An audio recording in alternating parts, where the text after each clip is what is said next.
বিশ্বনবী মেরাজে গেলেন, মেরাজ থেকে ফিরে আসলেন।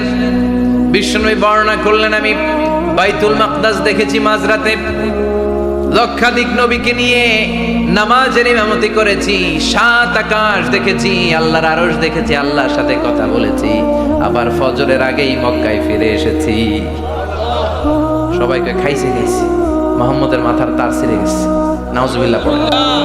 আবু জাহেল, উতবা, সাইবা সবাই মিলে একটা সুযোগ পেল, বললো এতদিন আমরা আবু বকররে বুঝাইতে পারি না, আজকে মুহাম্মদ যে গাঞ্জাখুরি কথা বলে এটা বললে আবু বকররে আমাদের দলে নিয়ে আসা যাবে। সবাই সাইয়েদনা আবু বকরের কাছে যায়, যে বলে আবু বকর জানো নাকি তোমার নবী নতুন কথা আমদানি করেছে? কি বলেছে আমার নবী? তোমার নবী বলে মাঝরাতে বাইতুল মাকদাস গিয়েছে। বাইতুল মাকদাসে তখন দ্রুতগামী ঘোড়া দিয়ে ছুটলেও যেতে লাগে 15 দিন। অ্যাবাউট টার্ন কাম ব্যাক, ফিরে আসতে আরো 15 দিন, মোট কয় দিন? 1 মাস। যেতে আসতে 1 মাস। তোমার নবী মাঝরাতে নাকি বাইতুল মুকাদ্দাসে ইমামতি করছে, 7 আকাশ ঘুরেছে, আল্লাহর আরশ দেখেছে, আল্লাহর সাথে কথা বলেছে, আবার ভোর হওয়ার আগে নাকি মক্কার জমিনে ফিরে এসেছে। আবু বকর বললেন, আসলেই কি আমার নবী এই কথা কইছে?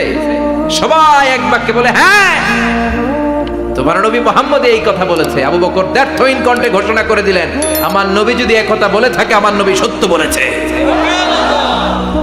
সত্য বলেছে, তিনি কখনো মিথ্যা বলতে পারে? বিশ্বনবী খুশি হয়ে গেলেন, সাইয়েদনা আবু বকরের জন্য দোয়া করে দিলেন, আর বললেন, আবু বকর আনতা লাস্তা আবু বকর ফাকাত, আজকে থেকে তুমি শুধু আবু বকর নও, আজকে থেকে তুমি আবু বকর as-সিদ্দিক। সিদ্দিক, সত্য গ্রহণে, সত্য প্রকাশে, সত্য মানার ক্ষেত্রে আপোষহীন, কোনো আপোষ নাই। চিল্লায় কোন ঠিক কিনা? সে আল্লাহ বললেন, ওয়াযকুর ফিল কিতাবি ইব্রাহিম ইন্নাহু কানা সিদ্দিকান নাবিয়্যা। ও নবী, আপনার এই কোরআনের ভেতরে আমার খলিলের নামটা রাখেন, কারণ আমার খলিল যেন তেন কোনো নবী নয়, সাধারণ পয়গম্বর নয়, আমার নবী ইব্রাহিম হলো সিদ্দিক, সত্য প্রকাশে আপোষহীন। এজন্য আল্লাহ খুশি হয়ে ওনার একটা টাইটেল দিলেন, টাইটেলটা হলো খলিল। ওয়াত্তাখাযাল্লাহু ইব্রাহিমা, চিল্লায় বলেন, ওয়াত্তাখাযাল্লাহু ইব্রাহিমা, আমি ইব্রাহিমকে খলিল বানিয়েছি। খলিল মানে দোস্ত। খলিল মানে কি? আল্লাহ দুনিয়ার একজনের দোস্ত ডাকে। কি মজার ব্যাপার, কেমন লাগে তার কাছে শুনতে? সুবহানাল্লাহ কইবেন না? ওনারে বানাইলেন খলিল, আর বিশ্বনবীরে বানাইলেন হাবিব। সুবহানাল্লাহ পড়েন।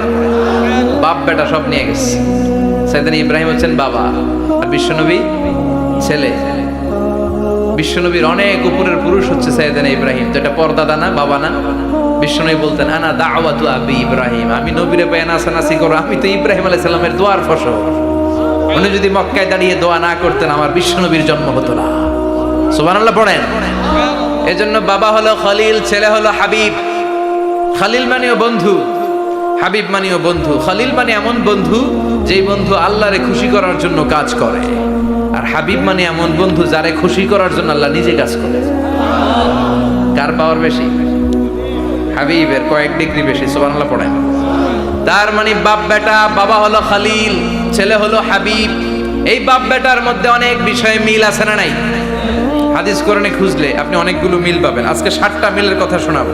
সাইয়েদনা ইব্রাহিম আলাইহিস সালাম আর বিশ্বনবীর মাঝে 7টা মিল খুঁজে পাওয়া যায়। চিৎকার করে বলেন কয়টা? শুনবেন? কষ্ট হচ্ছে? ঘুমে ধরছে? রাত তো অনেক হয়ে গেল, সর্বনাশ 11টা। হ্যাঁ শুনবেন? কতক্ষণ? সারা রাত। তাকবীর পড়া যাবে? হ্যাঁ জোরে না আস্তে? ভাগাভাগি করে দেন।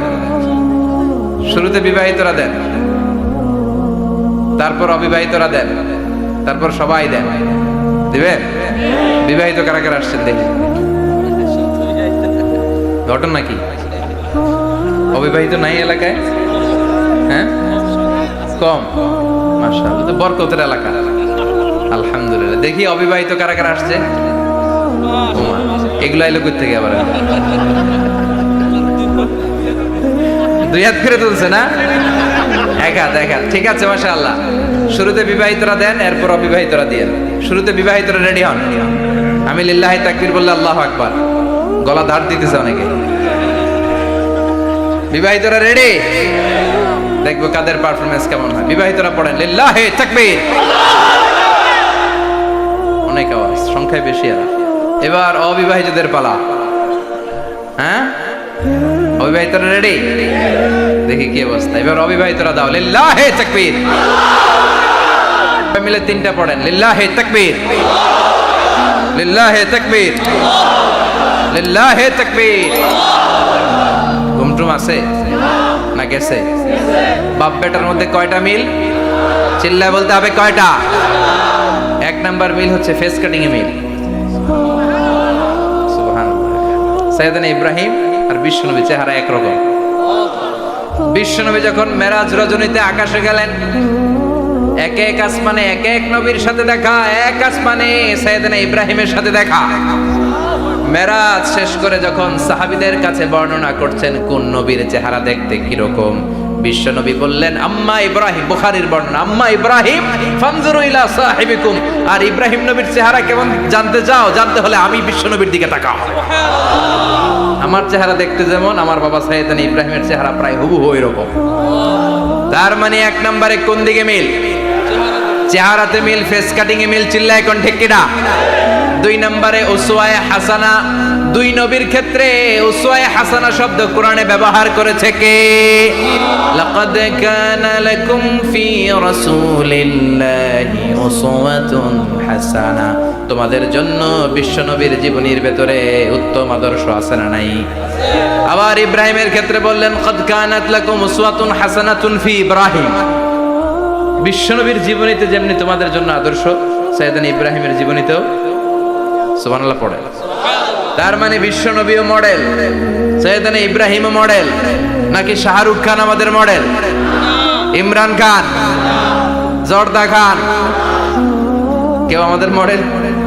নায়ক নায়িকা, গায়ক গায়িকা, ক্রিকেটার, সেলিব্রিটি, ডান্সার একটাও আমাদের মডেল হতে পারে? কোন কবিরা আমাদের মডেল? আমাদের মডেল হলো নবীরা। চিল্লায় বলেন ঠিক কিনা?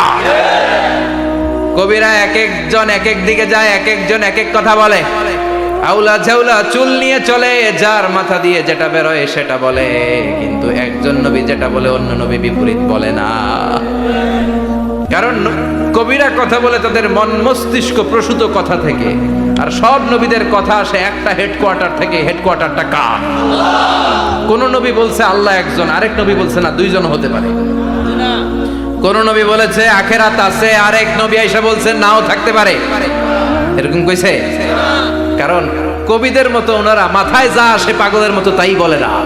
তাদের মাথায় কথা আসে একটা হেডকোয়ার্টার থেকে। চিল্লায় বলেন হেডকোয়ার্টারটা কার?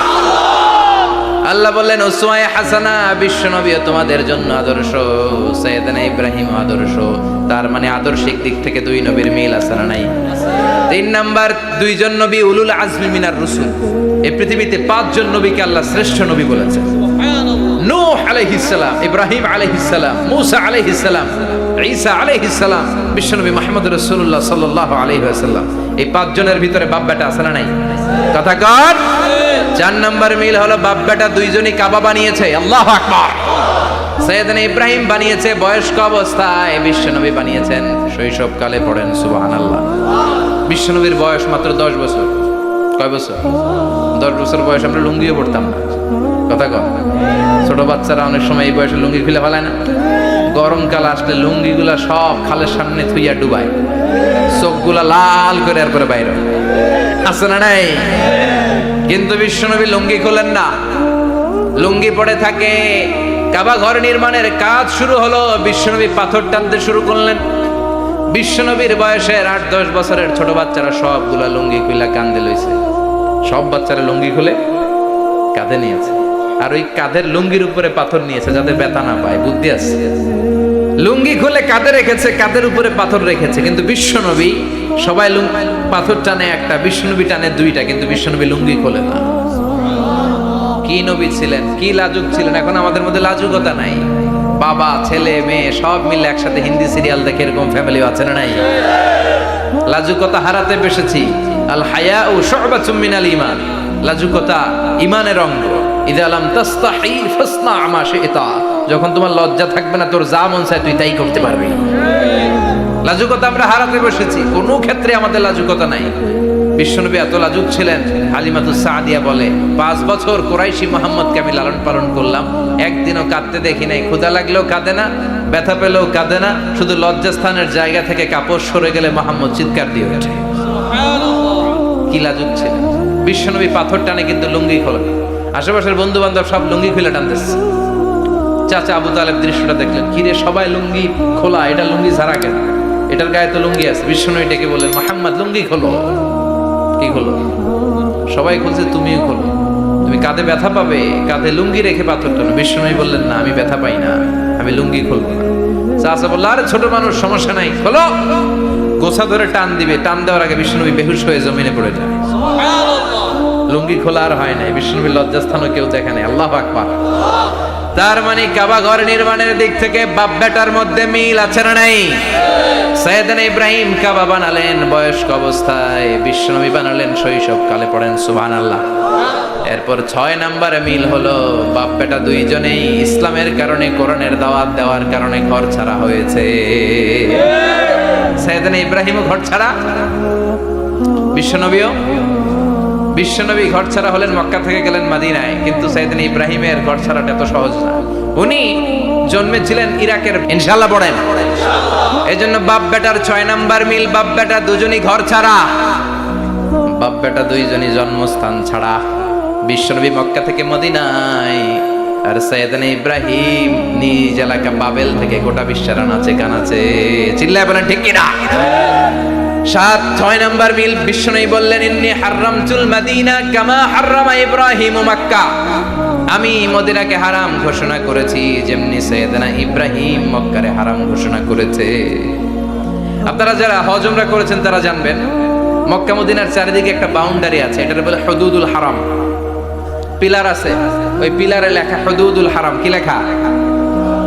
এইখানে মারামারি, ঘুষাঘুষি, খিলাখিলি সব হারাম। খুন করেও যদি, সৌদিতে খুন হয় না, কথা কয় না? সৌদি আরবে ধর্ষণ হয় না, হয়তো কম হয়, খুন হয় না, হয়। কোন খুনিও যদি এই হুদুদুল হারামের ভিতরে ঢুকে, পুলিশ ওরে মারতে পারবে না। ওরে ভুলায় ভালায় ফুসলায় বাইরে নিয়ে মায়ের। হুদুদুল হারামের বাইরে নিয়ে মায়ের, ভিতরে মারামারি করা যাবে? তো এই যে হুদুদুল হারামের বাউন্ডারিটা, মদিনারটা দিয়েছেন, ঠিক করে দিয়েছেন বিশ্বনবী, আর মক্কারটা দিয়েছেন সাইয়েদনা ইব্রাহিম। বাপ বেটা মিল আছে না নাই? এরপরে বাপ বেটার মধ্যে 7 নম্বরে মিল হলো, বাপ বেটার একজন হলো সব নবীদের নেতা, আরেকজন হলো সব নবীদের পিতা। একজন সব নবীদের নেতা বিশ্বনবী, ঠিক কিনা? আরেকজন সব নবীদের পিতা সাইয়েদনা। এই জন্য আমরা যখন শেষ বৈঠকে নামাজের শেষ বৈঠকে যখন সালাম ফেরার জন্য প্রস্তুতি নেই, তার আগে বাপ বেটা দুইজনের উপরে সালাম আছে না নাই? একটা দুরুদ আছে না নাই? দুরুদের নাম দুরুদে আল্লাহুম্মা সাল্লি আলা মুহাম্মদ ওয়া আলা আলি মুহাম্মদ কামা সাল্লাইতা আলা ইব্রাহিম ওয়া আলা আলি ইব্রাহিম ইন্নাকা হামিদুম মাজিদ। আল্লাহ সাইয়েদনা ইব্রাহিম ও তার বংশের উপর যেমনি রহমত প্রেরণ করেছেন, বিশ্বনবী ও তার বংশের উপর রহমত নাজিল করে। আল্লাহুম্মা বারিক আলা মুহাম্মদ ওয়া আলা আলি মুহাম্মদ কামা বারাকতা আলা ইব্রাহিম ওয়া আলা আলি ইব্রাহিম ইন্নাকা হামিদুম মাজিদ। ও আল্লাহ, সাইয়েদনা ইব্রাহিমের বংশের উপর এবং তার উপর যেমনি বরকত নাজিল করেছেন, বিশ্ব নবী ও তার বংশের উপর তেমনি বরকত নাজিল করে। দেখেন, দুইজনের কথাই আছে, বিশ্বনবীর কথাও আছে, সাইয়েদনা ইব্রাহিমের কথাও আছে। এই 7টা দিক থেকে বাপ বেটার মধ্যে মিল রেখেছে কে? আর আল্লাহ বললেন, এই ফ্যামিলিতে আমি কিতাবও দিয়েছি, নবুয়তও দিয়েছি। ওয়াজআলনা ফি যুররিয়াতিহিন নুবুওয়াতা ওয়াল কিতাব। সাইয়েদনা ইব্রাহিমের ফ্যামিলির ভেতরে আমি নবুয়ত দিয়েছি, কিতাব দিয়েছি। এই পৃথিবীতে যত নবীর নাম আপনি বলবেন, সবগুলো সাইয়েদনা ইব্রাহিমের নাতিপুতি। লক্ষাধিক নবী পৃথিবীতে, 5-7 জন ছাড়া। কজন ছাড়া? উপরের 5-7 জন ছাড়া যত নবী আপনি নাম বলতে পারবেন, যাদের নাম জানি কিংবা জানি না, সব সাইয়েদনা ইব্রাহিমের বংশধর, ওনার নাতিপুতি। ওনার আল্লাহ 86 বছর বয়সে দিলেন সাইয়েদনা ইসমাইল আলাইহিস সালামকে। ওনার বয়স যখন 100 তখন দিলেন সাইয়েদনা ইসহাক আলাইহিস সালামকে। তাহলে ওনার প্রথম ছেলের নাম, দ্বিতীয় ছেলে, আওয়াজ করে বলেন, প্রথমটা, দ্বিতীয়টা ইসহাক। দুর্ভাগ্যজনক হলেও সত্য, ইসমাইলের চেনে কোনো নবী আল্লাহ দেন নাই, কোনো নবী নাই। সব নবী এই চেনে হাজার হাজার লক্ষাধিক নবী খালি ইসহাকের বংশে না, এই বংশে কোনো নবী নাই। আর এই বংশের নবীরা প্রজন্মের পর প্রজন্ম একে অপরকে বলে যায়, সব শেষে কিন্তু একজন নবী আসবে, ওইটা হবে শ্রেষ্ঠ নবী, বিশ্ব নবী, ঠিক কি না? একের পর এক নবুয়ত আল্লাহ এই চেনে দিলেন। ইসহাকের চেইনে, সাইয়েদনা ইসমাইলের চেইনে কোনো নবী নাই। এত নবী এখানে এসেছে, এরা ভেবেই নিয়েছে ওই যে শেষ নবী যেটা শ্রেষ্ঠ নবী এটাও এখানেই আসবে। কিন্তু আস্তে আস্তে হাজার হাজার লক্ষাধিক নবী আল্লাহ এইখানে পাঠিয়ে সাইয়েদনা ঈসা আলাইহিস সালামের পরে আল্লাহ স্টপ মেরে দিলেন। স্টপ মেরে দিয়ে 570 বছর পরে শ্রেষ্ঠ নবীটারে আল্লাহ এই চেনে পাঠিয়ে দিলেন। এজন্য আমরা হচ্ছি বানি ইসমাঈল। আমরা কি? বিশ্বনবী হচ্ছেন বানি ইসমাঈল, বিশ্বনবী কি? আর এরা হচ্ছেন বানি Israil. Changing the leadership from বানি ইসরাইল টু বানি ইসমাইল। এজন্য অহংকারকারীদের পরিণাম শুভ হয় না। এরা নবী পেতে পেতে এই প্রজন্ম অহংকারী হয়ে উঠেছিল আর গালি দিচ্ছিল এই চেইনটা আটকুরা চেইন, নবী আসার দিক থেকে এই চেইনে কোনো নবী নাই, সব নবী এই চেইনে আমরা পাই, আর শ্রেষ্ঠ যে নবীটা আসবে সেটাও এই চেইনে আসবে। আল্লাহ কয় না, আমি খেলা উল্টায় দিব, সব নবী এখানে পাঠালেও শেষ নবী আমি এখানে পাঠাবো না। শেষ নবী আল্লাহ তাআলা সাইয়েদনা ইসমাইলের চেইনে পাঠিয়ে দিয়েছেন। চিৎকার করে পড়েন আল্লাহু আকবার। পৃথিবীর সর্বশ্রেষ্ঠ তিনটা ধর্ম, ইহুদিবাদ, খ্রিস্টবাদ আর ইসলাম, এই তিন ধর্মের উৎপত্তি হচ্ছে সাইয়েদনা ইব্রাহিম থেকে। এজন্য এই তিনটা ধর্মকে একসাথে বলে অ্যাব্রাহামেটিক ফেইথ। কম্পারেটিভ রিলিজিয়ন, তুলনামূলক ধর্মতত্ত্ব নিয়ে যাদের পড়াশোনা আছে তারা জানবেন এই তিনটা ধর্মই আল্লাহর দেয়া। কিন্তু ইহুদিবাদ আর খ্রিস্টবাদ আল্লাহর দেয়া শরীয়তের উপর চলতে পারে নাই, শুধু চলতে পেরেছে ইসলাম। চিল্লা এখন ঠিক কিনা? এই জন্য প্রতি নামাজে আমরা বলি গায়রিল মাগদুবি আলাইহিম ওয়ালাদ-দাল্লিন। ও আল্লাহ, যারা মাগদুব মানে ইহুদিরা, তাদের পথে আমরা হাঁটতে চাই না। আবার যারা দল্লিন পথভ্রষ্ট খ্রিস্টানদের পথেও আমরা হাঁটতে চাই না। আমরা হাঁটতে চাই ইসলামের পথে, ঠিক কিনা? আমরা যদি হাঁটতে যেয়ে পথ ভুলে যাই, পথ দেখিয়ে দেয় কে?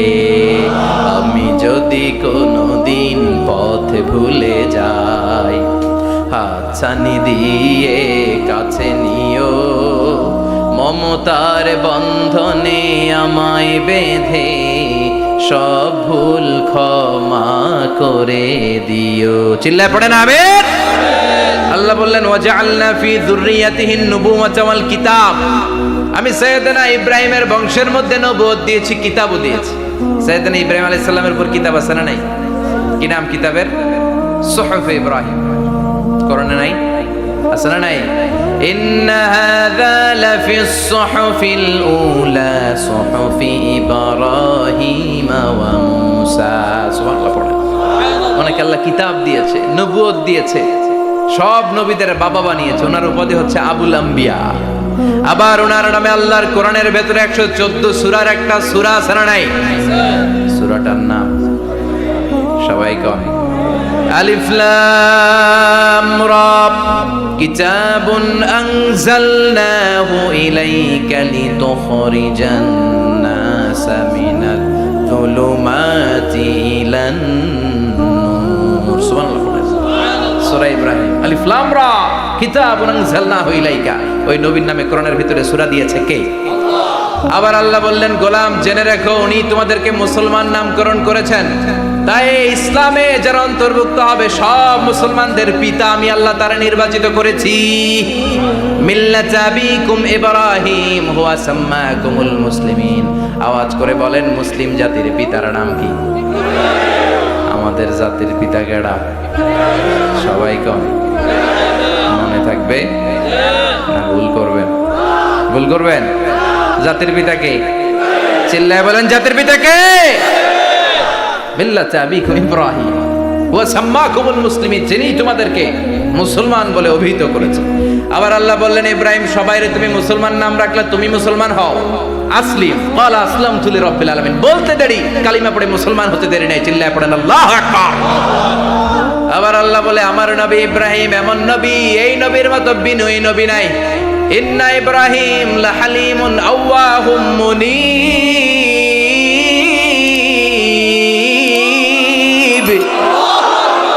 ইন্না ইব্রাহিম লাহালিম আওয়াহ মুনীব। এই নবী সহনশীল নবী। সুবহানাল্লাহ পড়েন। সহনশীলতার কোনো অভাব নাই, যেটার অভাব আমাদের মধ্যে সবচেয়ে বেশি। কথা কন, আমাদের বাংলাদেশিদের মধ্যে সহনশীলতার অভাব আছে না নাই? নিজে যেই দল করি এটাই ভালো, বাকি সব কালা, আছে না নাই? আমি তাবলীগ করি তো আমি ভালো, বাকি সব বাতিল। আমি জামাত ইসলাম করি তো আমি হক, বাকি সব বাতিল। আমি আহলে হাদিস তো আমি সেরা, আমার মতো সেরা কেউ নাই। এরকম অসহনশীল মানসিকতা আছে না নাই? নিজে যেটা বুঝি এটাই ভালো, বাকিরা কেউ ভালো না, বাকি কেউ ভালো না। আহা, কি ভয়ঙ্কর অবস্থা। কিন্তু সাইয়েদনা ইব্রাহিমের অভ্যাস এটা ছিল না, উনি সহনশীল ছিলেন। আমাদের বাংলাদেশে দেখেন কত ইসলামিক দল, কত পীরের মুরিদ, কত পীর। এই দেশে যত পীর, অনেক দেশে জনগণ এত নাই। কথা কন, এত পীর এই দেশে, অনেক দেশের জনসংখ্যাও এত না। এক ইসলাম, এক কোরআন, এক নবী, তারপরে গুতাগুতি আছে না নাই? কেউ কাউরে দেখতে পারে না, ঠেলা ঠেলি। হ্যাঁ, এ কাফের, তুই কাফের, তোর নানা কাফের, তোর 14 গোষ্ঠী কাফের, তোর পীর সাহেব কাফের, আছে না নাই? কয় আমার পীর সাহেব কাফের হলে তোর পীর সাহেবের 14 গোষ্ঠী কাফের। ওই কাফের মরলে যেখানে কবর দেয়া হবে, ওই কবরের উপরে যে ঘাস উঠবে, ওই ঘাস যে গরু খাবে, ওই গরুর দুধ যে খাবে, ওইটাও কাফের। কথা কর, আছে না নাই? কেউ কারো ভালো সহ্য করতে পারে। একজন বলছিল, ভাই এই বাংলাদেশের জাতীয় খেলা হাডুডু হইলো কেন? আমাদের জাতীয় খেলার নাম, কথা কর, দেখছেন একটা সামনে যাইতে চাইলে বাকি সবাই ঠ্যাং ধরে নিচের দিকে নামে, আছে না নাই? সামনে যেতেই দিবে না, ভালো কাজ করতেই দিবে না, কারো ভালোটা কেউ সহ্য করে না। উপরের দিকে উঠতে চাইলে ঠ্যাং ধরে ওইটারে নামায়। এজন্য আমাদের জাতীয় খেলা হাডুডু। কথা বলেন। আল্লাহ বললেন সাইয়েদনা ইব্রাহিমের চরিত্র কিন্তু এমন ছিল না। ইন্না ইব্রাহিম আলা হালিমুন আওয়াহুম মুনিব, আমার ইব্রাহিম ছিল সহনশীল। আল্লাহু আকবার। আমাদের বাংলাদেশিদের এখন সবচেয়ে বেশি দরকার এটা, সহনশীলতা। আমরা অযাচিত মন্তব্য করতে দ্বিধাবোধ করি না, কমেন্টস করতে দ্বিধাবোধ করি না। ফেসবুকে, ইউটিউবে কমেন্টস আছে না নাই? কার ব্যাপারে তুমি কমেন্টস করো, কি বিষয়ে কমেন্টস করো, ওই বিষয়ে আদৌ তোমার ধারণা আছে কিনা, পড়াশোনা আছে কিনা, তুমি ওইটাতে স্পেশালিস্ট কিনা, কোনো ধারণা। ইচ্ছে মতো কমেন্ট আছে না নাই? ইচ্ছে মতো মন্তব্য, একে অপরের প্রতি হিংসা, কোনো ভালোবাসা নাই, মহব্বত নাই। এক নবীর উম্মত, এক লা ইলাহার পতাকার তলে আমরা দাঁড়িয়ে, চিল্লায় বলেন ঠিক কিনা? তারপরে গুতাগুতি, কিলাকিলি, কেউ কাউরে দেখতে পারে না। আল্লাহ তুমি হেফাজত করো, আমাদের মধ্যে তুমি ঐক্য তৈরি করে দাও, হিংসা জিঘাংসা তুমি হৃদয় থেকে দূর করে দাও। আবার আল্লাহ বললেন ইন্না ইব্রাহিম কানা উম্মাতান ওয়াহিদা, আমার খলিল ইব্রাহিম শুধু সহনশীল নয়, আমার খলিল ইব্রাহিম একাই একটা উম্মত। একটা কথা হইল, একা একটা উম্মত হতে পারে? আমরা সবাই উম্মত, কোটি কোটি মানুষ, ফলে বিশ্ব নবীর উম্মত, উম্মতে মুহাম্মদে, ঠিক কিনা? একজন কি একটা উম্মত হতে পারে? আল্লাহ বলেন ইব্রাহিম এমন নবী, একাই একটা উম্মত। সুবহানাল্লাহ পড়ে। ইন্না ইব্রাহিম কানা উম্মাহ ওয়াহিদার কারণ উনি যখন জমিনে ছিলেন একটা লোক আল্লাহর নাম নেয়ার মতো ছিল না, সব ছিল মুশরিক। উনি ছাড়া সব মুশরিক। উনি ছিলেন মুওয়াহহিদ, তাওহীদের পক্ষে। উনি ছাড়া পৃথিবীতে তখন যারা ছিল সব ছিল তাওহীদের বিপক্ষে, মানে মুশরিক। আল্লাহ বুঝাতে চাইলেন পুরো মুশরিক গোষ্ঠী একটা উম্মত, আমার ইব্রাহিম খলিল একাই আরেক উম্মত। ইন্না ইব্রাহিম কানা উম্মাতান ওয়াহিদা। সাইয়েদনা ইব্রাহিমের সময়কালে মুসলমান বলতে কেউ ছিল না, উনি একা ছাড়া। তার মানে গোটা বিশ্বের সব মুশরিক মিলে একা একটা উম্মত, সাইয়েদনা ইব্রাহিম নিজে নিজে একটা উম্মত। কি পরীক্ষা করে, কিভাবে আল্লাহ ওনারে উত্তীর্ণ করেছেন। এজন্য খুশি হয়ে আল্লাহ ওনারে খালিল উপাধি দিয়েছেন। কথা কন, ওনার কিছু উপাধি আছে, একটা হচ্ছে সিদ্দিক। কি উপাধি? আমাদের অনেকের নাম আছে না? এদিকে আছে সিদ্দিক নামে কেউ? মাশাআল্লাহ আছে তো। সিদ্দিক মানে কি জানেন? হ্যাঁ, কথা কন। সত্যবাদী। শুধু সত্যবাদী না, সত্য প্রকাশে, সত্য গ্রহণে, সত্যের ব্যাপারে আপোষহীন।